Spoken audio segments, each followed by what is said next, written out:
Cher Joseph Touvenel, société défendons-nous, donc c'est effectivement le thème de votre intervention. Donc on m'a demandé de vous présenter, mais je crois que tout le monde ici vous connaît. Certains de vos combats ont été largement médiatisés. Vous êtes un ardent défenseur du repos dominical. Le dimanche, dites-vous, doit échapper à la pression de la consommation. Il doit rester un espace de liberté, un moment de don aussi. Et nous vous remercions de nous donner en ce jour un peu de votre temps. Donner, c'est un mot qui vous convient, en effet, comme un gant. Vous vous consacrez depuis de nombreuses années à l'accueil des sans-abri, des gens qui n'ont plus de famille. Avez-vous insisté, en fait, dans notre petit échange, quand je vous ai eu avant. Et vous avez participé à plusieurs missions humanitaires à l'étranger. On connaît aussi vos engagements syndicaux au niveau national et européen, mais ce n'est pas à ce titre aujourd'hui que vous intervenez. On sait moins, en revanche, que vous avez accompli votre service militaire dans les commandos parachutistes, précisément au 9e régiment de chasseurs parachutistes, ce qui prouve que vous ne reculez devant aucun risque, y compris physique, et vous l'avez encore prouvé un soir de cet été, place de la République. Pour ceux qui voudraient continuer à vous écouter, je précise aussi que vous êtes chroniqueur sur Radio Notre-Dame et que l'on peut vous entendre tous les mardis à 7h10. Il faut être matinal, mais il y a les podcasts à 7h10 sur Radio Notre-Dame le mardi sur cette antenne. Cher Joseph, vous avez la parole.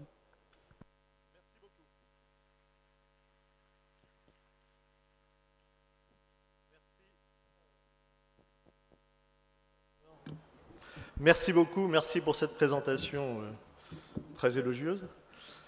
Merci de m'accueillir parmi vous. Effectivement, je suis un syndicaliste et si j'interviens, ce n'est pas au titre de syndicaliste aujourd'hui, mais quand même, c'est parce que j'ai l'impression que la Manif pour tous, c'est le syndicat de la famille.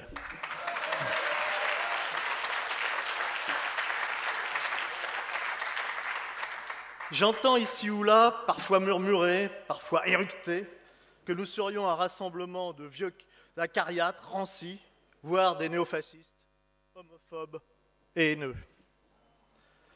Je vous demanderai juste à ces censeurs venimeux de juger après avoir entendu la défense, comme il sied en toute contrée civilisée. Je passe sur le néofascisme, ultime argutie des tribus idéologiquement en détresse.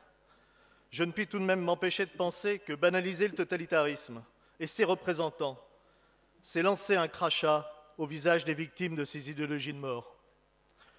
Pour ce qui est de l'homophobie, quand ce type d'insulte est pratiqué par un milliardaire méprisant qui ose affirmer « louer son ventre pour faire un enfant » ou « louer ses bras pour travailler à l'usine », quelle différence? Au moins autant de différences, monsieur, qu'entre la Manif pour tous et l'homophobie. Puisqu'il s'agit d'évoquer nos valeurs, je tiens à saluer le courage d'un certain nombre d'homosexuels qui, publiquement, dévoilent leur sexualité afin de démontrer que notre combat n'est pas une question de pratique sexuelle, mais simplement une question d'humanité.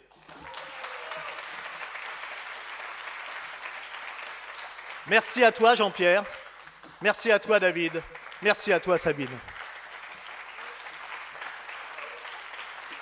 La question qui se pose est, pour quelles raisons des citoyens de France et d'ailleurs, jeunes ou vieux, croyants ou non, femmes ou hommes, de toutes conditions, de toute origine, se lèvent pacifiquement, oublient leurs divergences, unissent leurs différences? Est-ce pour obtenir un avantage, bénéficier de quelques prébendes, sauvegarder un privilège? Rien de tout cela. Juste le simple, le naturel, l'évident, l'élémentaire sens de la protection du plus faible.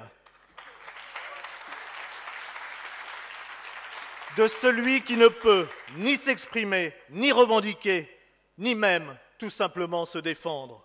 De celui qui est l'avenir, de celui qui demain reprendra le flambeau que nous portons, de celui pour qui, tout au long de l'histoire, des femmes et des hommes se sont sacrifiés, de celui pour qui tout être de cœur et de raison ne peut que souhaiter le meilleur, c'est-à-dire l'enfant.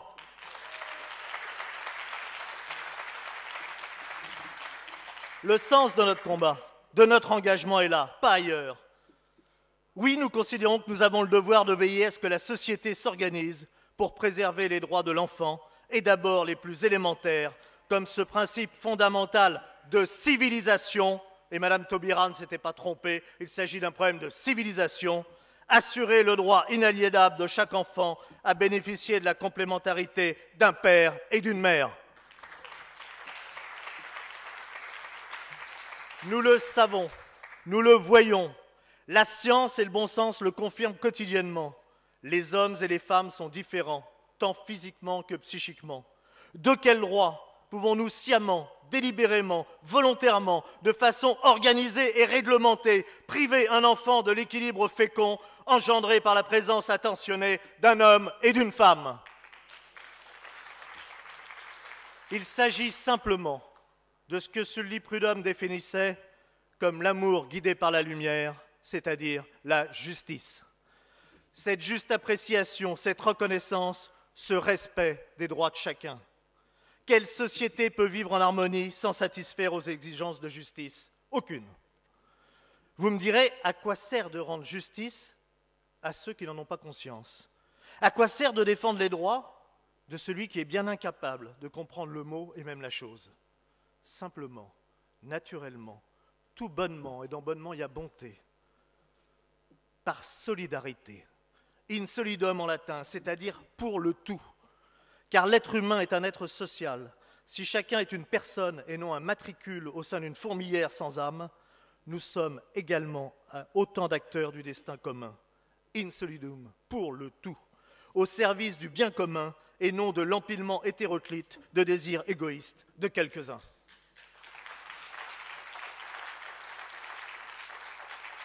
Solidarité, Solidarność en polonais. Et quelquefois, nous pouvons nous poser la question, est-ce que notre combat est perdu? Est-il utile? Quand on voit la masse, la puissance de ceux qui s'opposent à nous? Pas frontalement d'ailleurs. Vous remarquerez que c'est plutôt le couvercle médiatique, la déformation, le mensonge. Et tout à l'heure, on a eu quelque chose de bien, de sain, un vrai débat. Quelque chose de nécessaire. Moi, j'aurais aimé que ce débat puisse avoir lieu sur une grande chaîne de télévision, mais peut-être qu'on considère que les citoyens sont trop stupides pour entendre ce type de débat.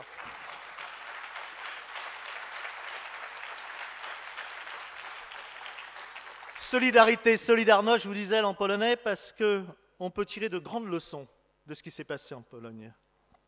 Quel espoir pouvait avoir un ouvrier des chantiers Lénine à Gdansk après avoir vu tomber sous les balles de la milice communiste 42 de ses camarades? Quel espoir pouvait avoir le peuple polonais quand vous étiez fichés, épiés, surveillés, considérés comme déviants si vous critiquiez la ligne du parti? Vous perdiez votre emploi, vous étiez séparés de votre famille, vos enfants étaient raptés par l'État malfaisant et tout-puissant. Quel espoir à pouvoir vu le père Populesco enlevé, torturé, martyrisé, le corps jeté dans la Vistule. Le Monde, notre bon quotidien des intellectuels du soir, ne s'y était pas trompé. J'ai encore en mémoire un article où il écrivait de façon rigoureuse, précise, imparable, cartésienne, la victoire future et inexorable du communisme sur notre continent. L'Occident allait tomber comme un fruit mûr face à cette idéologie matérialiste qui allait fabriquer un homme nouveau.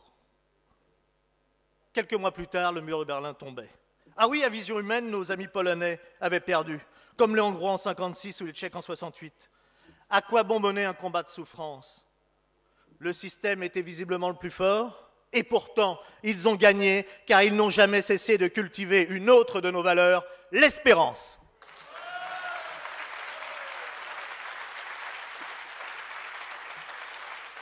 Cette espérance, ils l'ont cultivée avec foi, parce qu'ils croyaient dans la liberté, ils croyaient dans l'avenir et ils croyaient dans l'humanité. Ils l'ont cultivée avec charité. Ils n'ont jamais reproché à ceux qui ont faibli un instant d'avoir faibli. Au contraire, ils ont toujours tendu la main. Ils l'ont fait pacifiquement. Ils ont gagné pacifiquement. Ils ont abattu le totalitarisme. Voilà un combat exemplaire. Voilà un combat qu'on nous décrivait comme perdu. Voilà un combat de gagné.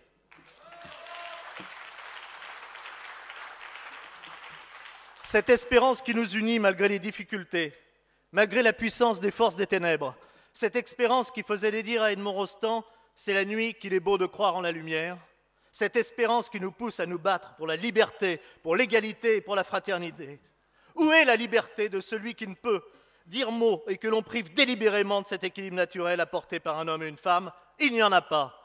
Où est l'égalité pour celui à qui l'on impose, par choix personnel, par choix égoïste d'adulte drapé dans sa toute-puissance, d'être privé d'un père et d'une mère? Il n'y en a pas. Où est la fraternité pour les miséreuses du bout du monde, que l'on transforme en pondeuses, pour riches égocentriques au cœur de pierre? Il n'y en a pas. La noblesse de notre action, c'est aussi d'assumer contre vent et marée, puissant et gouvernant s'il le faut, notre devoir de vérité. Il existe une loi naturelle, elle s'appelle ainsi parce que la raison qui la promulgue appartient en propre à la nature humaine. Elle exprime la dignité de la personne et jette les bases de ses droits et de ses devoirs. L'égale dignité de chacun est le fondement ultime de l'égalité, de la fraternité entre les hommes, indépendamment de leur race, nation, sexe, origine, culture, classe. C'est ce qu'oublient ceux qui tentent de nous faire accepter l'inacceptable comme étant la norme. À cela, nous disons paisiblement et fermement notre devoir d'humanité est de porter toujours plus haut, toujours plus fort, la justice, la solidarité, l'espérance, la liberté, l'égalité et la fraternité, ce que je résumerai en un mot qu'on ne pourra jamais nous mettre par un microprocesseur dans le cerveau, parce qu'il représente quelque chose qui n'est pas pesable, qu'on ne peut pas acheter, qu'on ne peut pas vendre, mais qui est essentiel à chacun, l'amour.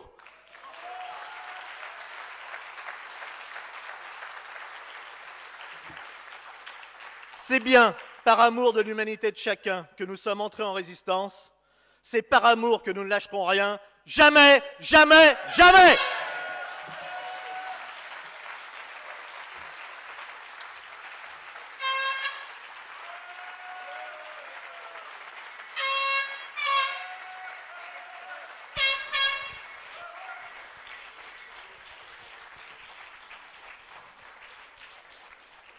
Bon, merci Joseph, d'avoir en fait avec cette foi et cet allant résumé en fait les combats de la manif pour tous.